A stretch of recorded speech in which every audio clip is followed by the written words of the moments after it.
Well, hey everybody, happy Tuesday. I hope you are having a great day. We are here with installment number 5 of why you do not have to finish that curriculum before you finish your school year. So we have been talking for a few days now about all the different reasons why. Tomorrow, we are going to be looking at a different set of issues that I know so many people are struggling with here at the end of their school year. All month, we're going to be looking at the kinds of end of the year stress and struggles that new homeschooling parents, and maybe even those who aren't new necessarily, maybe this is year 2 or 3 or maybe even 4, and you still find yourself at the end of the year having the same struggles, the same issues. We're going to be looking every day all month of May at different problems that homeschoolers find themselves grappling with at the end of the year. So be sure to join us tomorrow as we move on to a whole different set of issues that is not necessarily related to curriculum. And also a reminder that if you're not yet on the email list, you are definitely going to want to do that, because on Monday, I'm going to be making an announcement about an opportunity that is going to be for a very limited number of people, and you are not going to want to miss it, particularly if you have found that you really do struggle with this idea of not finishing curriculum. My gosh, how can we not finish our curriculum before the end of the year? If you're finding that it is so hard for you to wrap your mind around stuff like that, around why it's not a big deal to do that, or how I can keep saying that less is more, and you just keep thinking, but my gosh, what about this and this and this and this?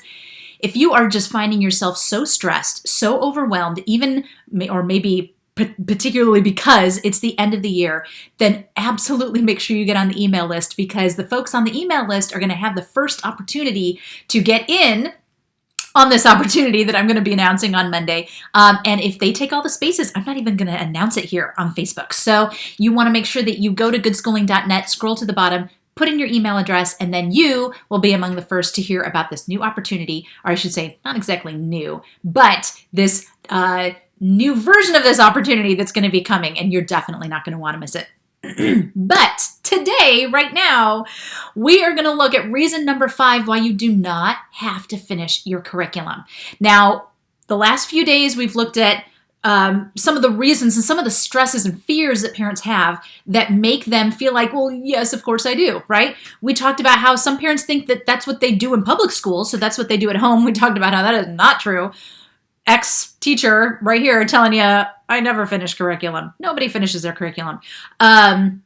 We talked about how you maybe feel like your kid's not going to be able to advance to the next grade if you don't finish your curriculum. And so we talked about how grade levels don't even matter in homeschooling. It doesn't matter, right? We talked about lots of different reasons that I really should have written down before I hit live, because I don't remember them all right now. But if you go back and watch the videos, if you missed any of the videos in this series, just scroll through the page when we're done here and you'll be able to catch them all and see if maybe those are some of the issues that you struggled with too. But the issue we are looking at today really is kind of a personality thing. And I'm not saying that it means that you have a bad personality. Obviously not. But there are some of us who have a very specific type of personality, and it makes it very, very difficult for us to not finish what we started. So a lot of you, the problem that you have is that you finish what you start. That's just what you do in life. When you start something, you finish it. We started this curriculum. We're going to finish this curriculum, right? Because you are maybe a type A kind of person, or you are very checklist driven. If you've got a checklist, and to you, that curriculum schedule that they give you where they're like, oh, week 1, do this, week 2, do this, and you have been frantically trying to do everything, and you maybe didn't keep to the whole schedule that they gave you, because gosh, that was a lot of work to try to put in every week, but you have stuck with it as much as you can, and to you, that schedule is your checklist. Well, we have to check all these boxes. We're not just going to not check boxes, right? You are a finish what you start kind of person, and that is admirable. That is a good thing, right? Except that there are times when it is 100% okay to let it go and to honestly just flat out quit, right?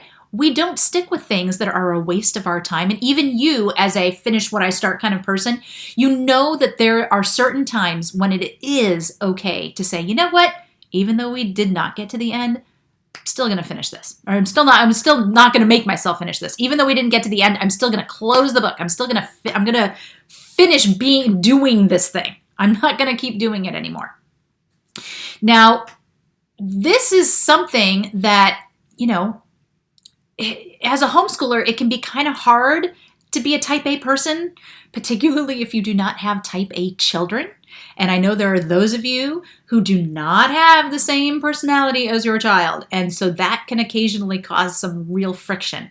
And if you've got a child who is not checklist driven, who is not a finish what they start kind of person, not because you have failed as a parent, but because that's just not who they are. They like to go on to new things. They are a starter. They're not necessarily a finisher. They get bored with things quickly. They want to move on to the next thing. They want to learn new things. They want to try new things. They don't want to just keep doing the same old, same old. There are some personalities that's just what they're like. That's just how they've been wired. And try as you might, you will never turn that kind of person into a finisher. They need to partner with finishers, and the finishers help them find ways to get to the end in maybe a kind of a roundabout way, or maybe we're going to stop for a while and then we're going to come back to this kind of a way. And that, for those of you who are the type A, we've got to finish what we start people, that is where you can be okay with this, because just because you don't finish the curriculum before the end of the school year does not mean you never get to finish it. Here's the thing. You are the boss of your homeschool. I say this a lot, but I still feel like I don't say it enough. You are the boss. And so what that means is that next year, or whenever, your school year starts again, I know a lot of people who actually start their school year in July. They're like, you know what? It is crazy hot where we live. Nobody wants to be outside anyway. If we're going to be inside, we might as well do some school. And so they'll start and they'll ramp up slowly, get some stuff done during the school year. Well, hey, you can work on it then. Or you can wait until the fall, whatever your official beginning of the school year date is going to be, and you can pick up where you left off with this curriculum.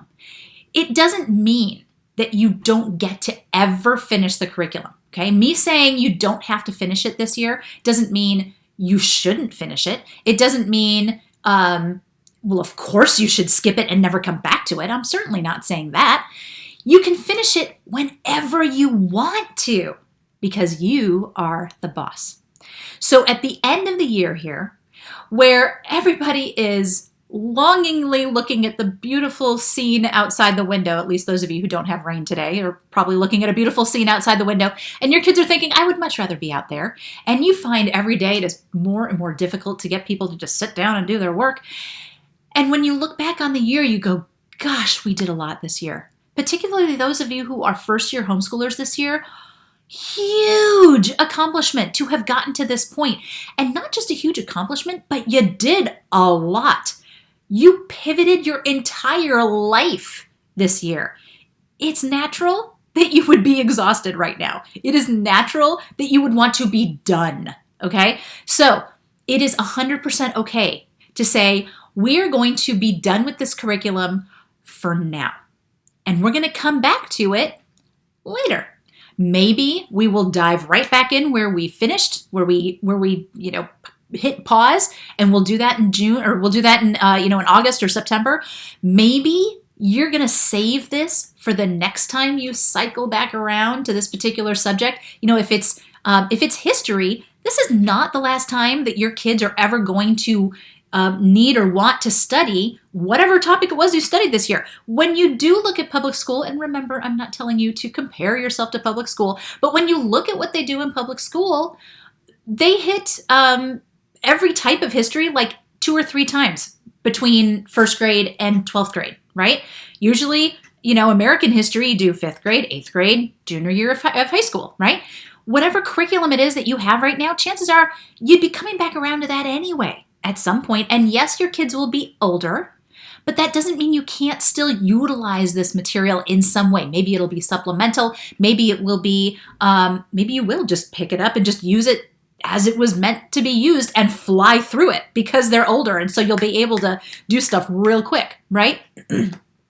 So for those of you who are that's just what you do, you finish what you started kind of a parent, that's how you can kind of work around that and still take your summer break early. I shouldn't even say early, because really You're the boss. So if you're calling it now, you're not calling it early. You're calling exactly when it needs to be called because your family's fried. Y'all need to just be done. And so as the boss of your homeschool, you can say, all right, we are going to be finished. And then we will finish this curriculum at some point in the future. And if you at some point in the future go, you know what? I think I've changed my mind. I don't think we want to finish this curriculum. That is okay too. You don't, when it comes to homeschooling, y'all, you do not have to finish what you started because you are the boss and you are creating this customized, unique experience for your child. And curriculum publishers, they cannot foresee what that's going to look like for every single family, right? And so anytime you use curriculum, you have the prerogative. It's a hard word, though. I can never say that right. You have the option, you have the prerogative to use that curriculum however you want to. And it can mean that you use all of it. It can mean that you use part of it. It can mean you use the first half. It can mean you use just the workbooks, just the textbooks. You don't have to finish every little bit. And in fact, as a homeschooler, it will probably stress you out to try to finish every little bit. So if you are one of those type A, that's just what you do kind of people, then you're going to want to look for these little ways that you can be okay with not necessarily doing every little part, okay? Because you are the boss. So I hope those of you who've been really struggling with this idea of not finishing your curriculum before you call summer, I hope those of you who've been struggling with that have been helped by these videos. Remember that if you missed the other ones that we did in the series, there are 5 total. So this is reason number 5.